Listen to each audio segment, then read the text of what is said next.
Welcome to the Long Run with Joel and Christy. Today we're going to be sharing with you 3 different recipes that are all going to use a similar ingredient, cornmeal. Let's get to it. All right, for this recipe it's called Easy Cheesy Cornbread Taco Casserole. Yeah. All right, so you have to have ground beef and you brown that. And obviously you need some cornmeal mix because all of our recipes here are cornmeal mix related. You need some milk. You can use regular milk. We just tend to always have almond milk in our house, but you can use that, like regular cow's milk, or you can get just make sure that it's like an unsweetened almond milk if you get that. Yep. Diced tomatoes, flour, frozen corn, taco mix.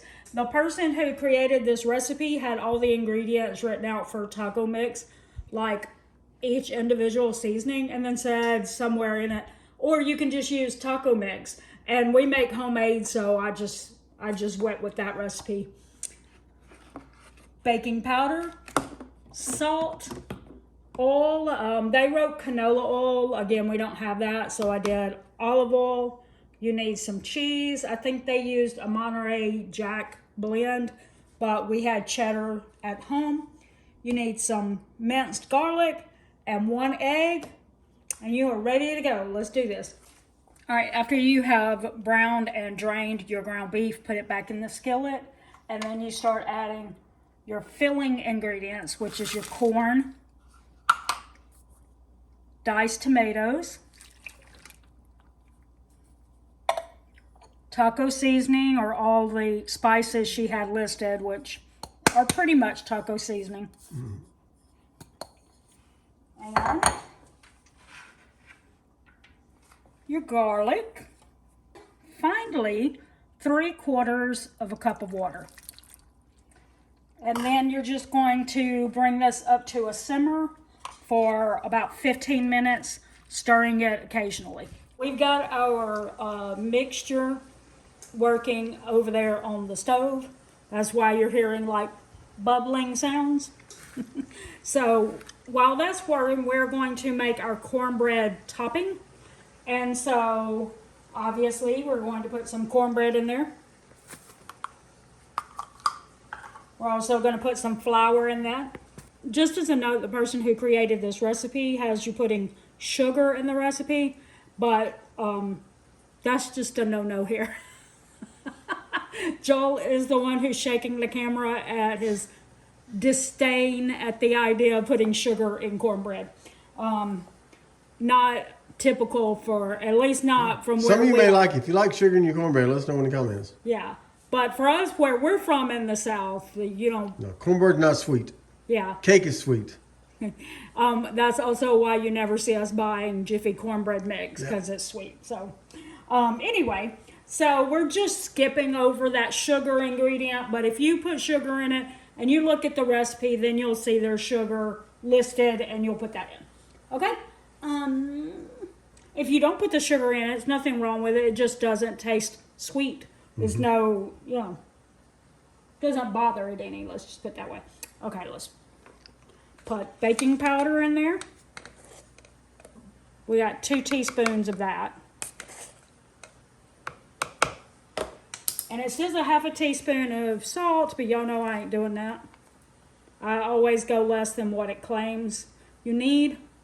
So it's not quite as salty for us. 1 beaten egg.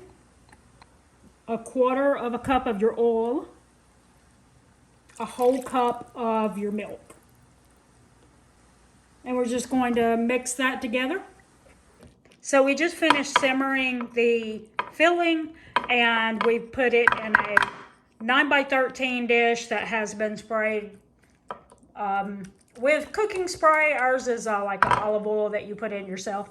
But anyway, you put that in, and then you add your cheese on top. It says to do about 1 cup. So yeah, you just put it down like so. All right, so now you take your cornbread mixture and you put that on top, and you just spread it out on the top of it until you've got it all, pretty much covering the whole dish. All right, so this goes in the oven for 15 to 20 minutes. So we will show you what it looks like when it's finished. All right, so here is the finished product. Yep.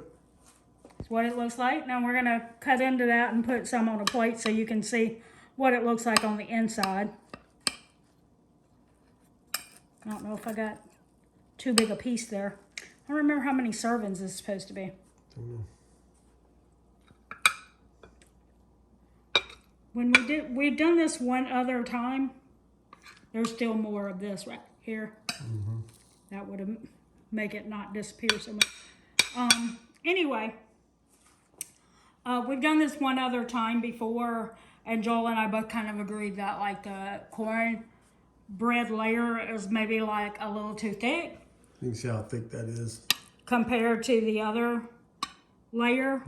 And then we didn't think about it. We should have probably reduced maybe the flour and the cornmeal just a tad. Maybe. So it wouldn't be quite so thick. But other than that, we have had it and we thought it was pretty good. Yep. Yep. All right, everybody. So these are the ingredients for our what we're calling cornbread. What I call cornbread fritters. You may know them as hoe cakes or Johnny cakes. Things like that. They're made out of cornbread, cornmeal, and flour, and a couple other ingredients here. But I've got Bacadou oil.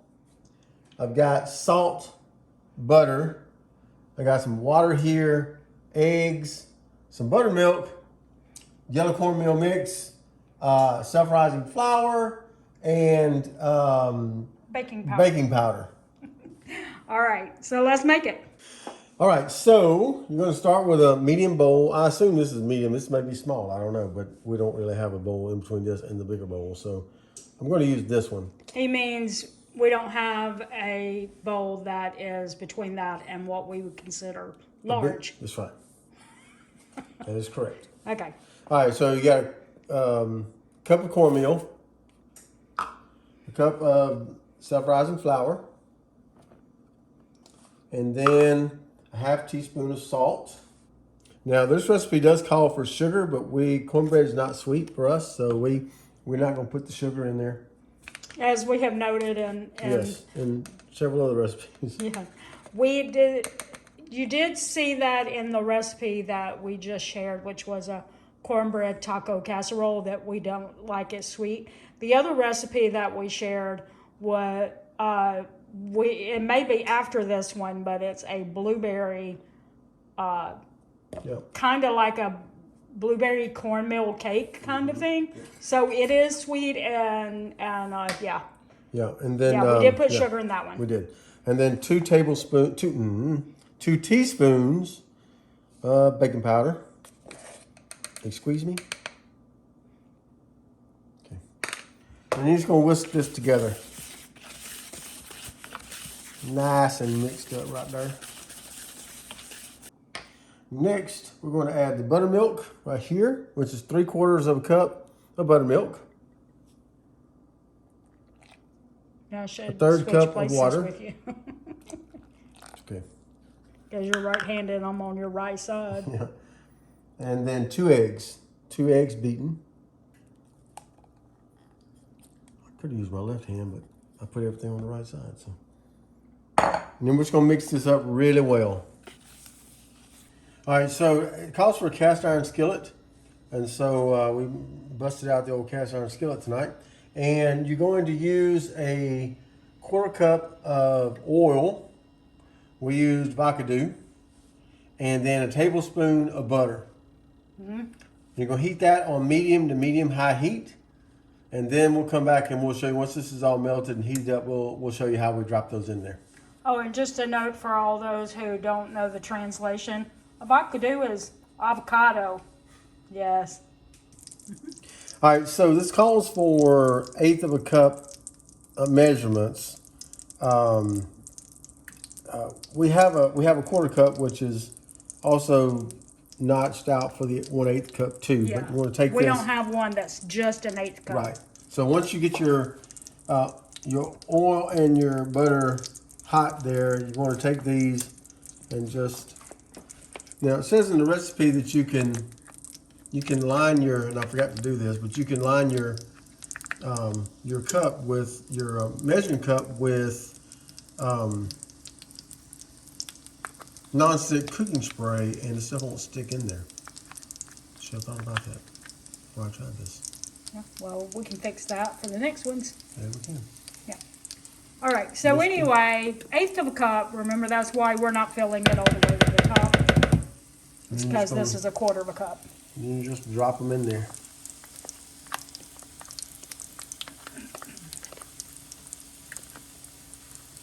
Just like that. Now you're gonna cook them on first side, get it nice and brown, and then you'll flip it, cook it on the other side like you would pancake. Yeah, that's what I was going to say. It's kind of like a pancake, I right? like pancake.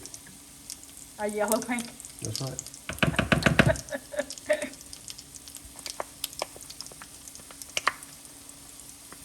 Anytime you do pancakes, they kind of like give a little bit when they're ready to flip. So I'm assuming it'd be like that with this. Yeah, you can see them starting to brown on the edges down there.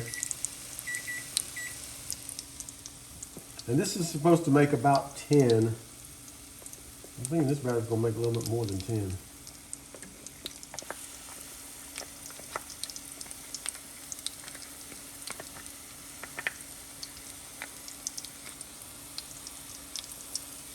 Like that.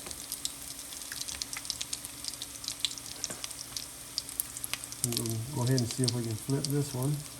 As you can tell, when you start moving them around with the thing, they start bubbling on the top like a pancake would. That's when it's time to flip. Whoops.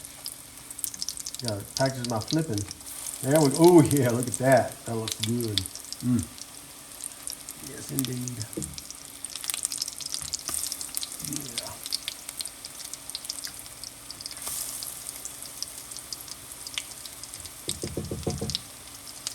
All right, so here's the finished product, and they're really good. We've already tasted some of this, but you can see I'm not perfect at it yet. Still got a little work to do as far as, I think I had my heat up a little bit too much. It said medium to medium high heat, but I think we need to be somewhere medium to medium low for this. So Yeah. but For some reason, our stove always cooks fast. yeah, but you can see the inside here, the cross section, Yeah, we cut one open so y'all can see. and we've already tasted one that's over there that didn't do well, and it tastes pretty good. So By well, he means it was a little burnt on the outside. it's well but done. I'll probably still eat it. I It would is not it's eat a little well done. it.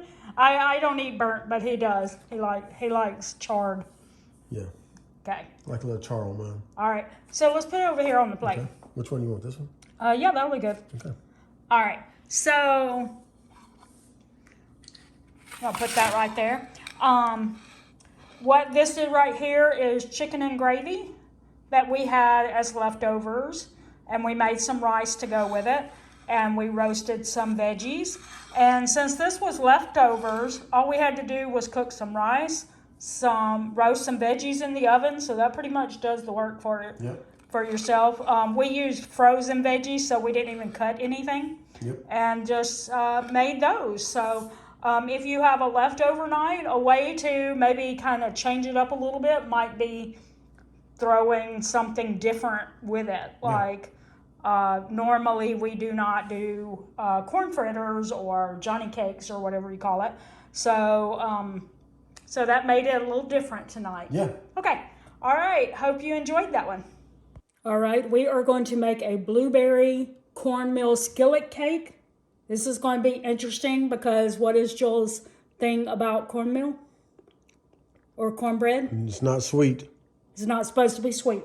So this is really stretching out for him to even be willing to try a sweet cornmeal. So what we need is eggs. You need flour, cornmeal, obviously, sour cream or either yogurt. You need salt, cinnamon, and which is also a problem for Joel. He doesn't like cinnamon that much. Baking powder, baking soda, vanilla extract, sugar. A lot of times we'll replace an ingredient like sugar with something else that doesn't spike your blood sugar as much, but we had sugar left over from the 12 Days of Christmas treats. So we're trying to use our stuff up. So we're doing that, as well as we also have some light corn syrup And we're going to do that in replace of the honey ingredient in the recipe. So again, using up stuff that we had in our cabinet already. 2 cups of blueberries. And that's all the ingredients. So let's take you to the first step. All right, we are preheating our oven to 375 degrees. And we also have an iron skillet, that's a 10-inch iron skillet on the on a medium heat. And we're just warming that up. And then we're gonna add a little butter to it. And we will show you that when we think it's ready. All right, we are putting our butter in the skillet, the whole half stick of butter. Yeah. Now what you're supposed to do is just use that butter to make sure that you have your skillet nice and buttered. And now we're actually gonna take that butter and put it into our bowl. You wanna lift it up and do that for me?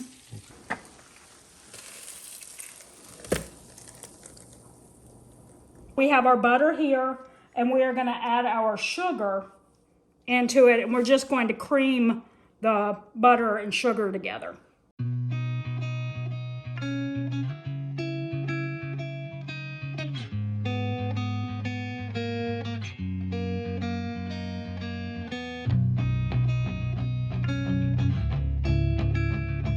Now we're gonna add our eggs. What else? Eggs, sour cream or yogurt, our light corn syrup, and our vanilla extract.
All right, on this one, it actually says to whisk the dry ingredients together.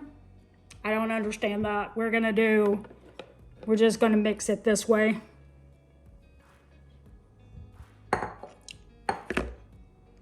So we have our flour. What else? Our cornmeal. And I guess this is where all the seasonings come in, yeah. So we have 1/4 teaspoon of the baking soda. It says to do a teaspoon of salt, but we're gonna go half-see.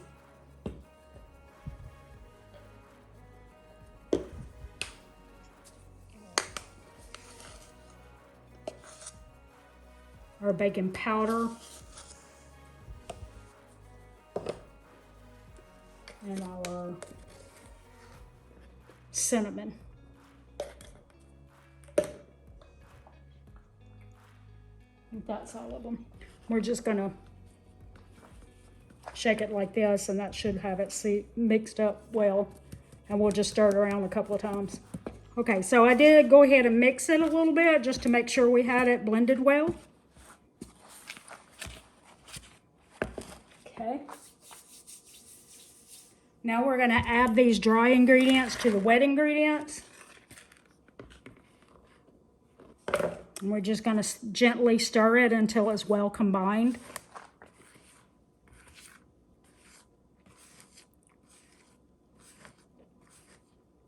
So we got it mixed up. Now we're going to pour this into the skillet here.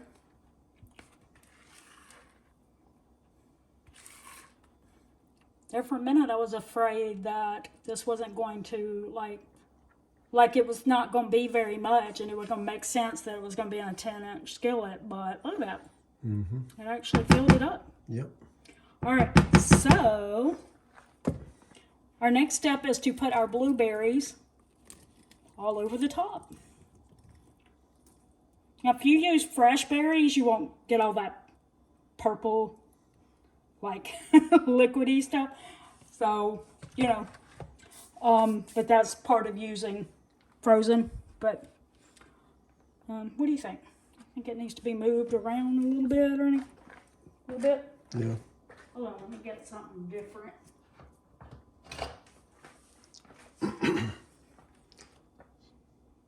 I didn't want to use something I had used on the mixture. Mm-hmm.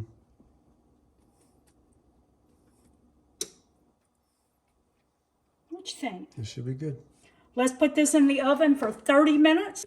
All right, your next step is to cover it with foil and put it back in the oven for 10 to 15 minutes. We don't use foil, or, well, we do sometimes, but we don't have any right now. So we just have these little universal lids that we will use, and we're just gonna put that back in the oven for 10 to 15 minutes. All right, so we have taken it out of the oven. We did check with a toothpick to make sure that it was coming out dry, and it was perfect. Yep.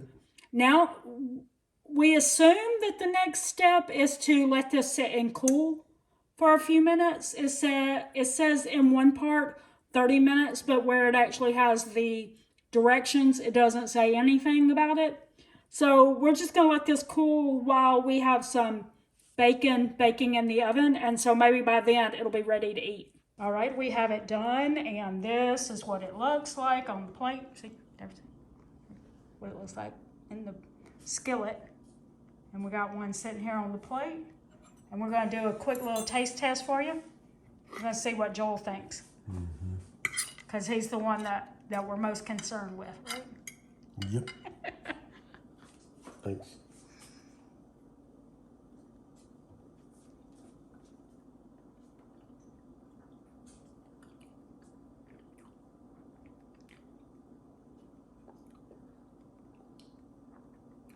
It's not an overwhelming cinnamony taste, Which is good for you because you don't like but that. I can taste it. Okay. It tastes like something I've had before. I don't know what it is. I don't want to say spice cake because I don't like spice cake. No. But it tastes like something I've had before. It kind of tastes like a blueberry muffin. A blueberry muffin? Yeah. With cinnamon in it. Yeah. All right. So what do you think? It's fine. Okay. I think it's good. If you are looking for a way to use up some of those pantry supplies that you have, to help extend the amount of time between grocery shopping, or just to use some of it up before it expires, give this one a try. We hope that you all enjoyed these 3 recipes. Be sure to comment below and let us know which one was your favorite. And let us know if you're going to try one of them. That's going to do it for today's recipe video. Be sure to like, share, and subscribe if you found value in our content. And until next time, this is Christy with The Long Run with Joel and Christy saying, it's a long run. Give yourself a little grace. Bye.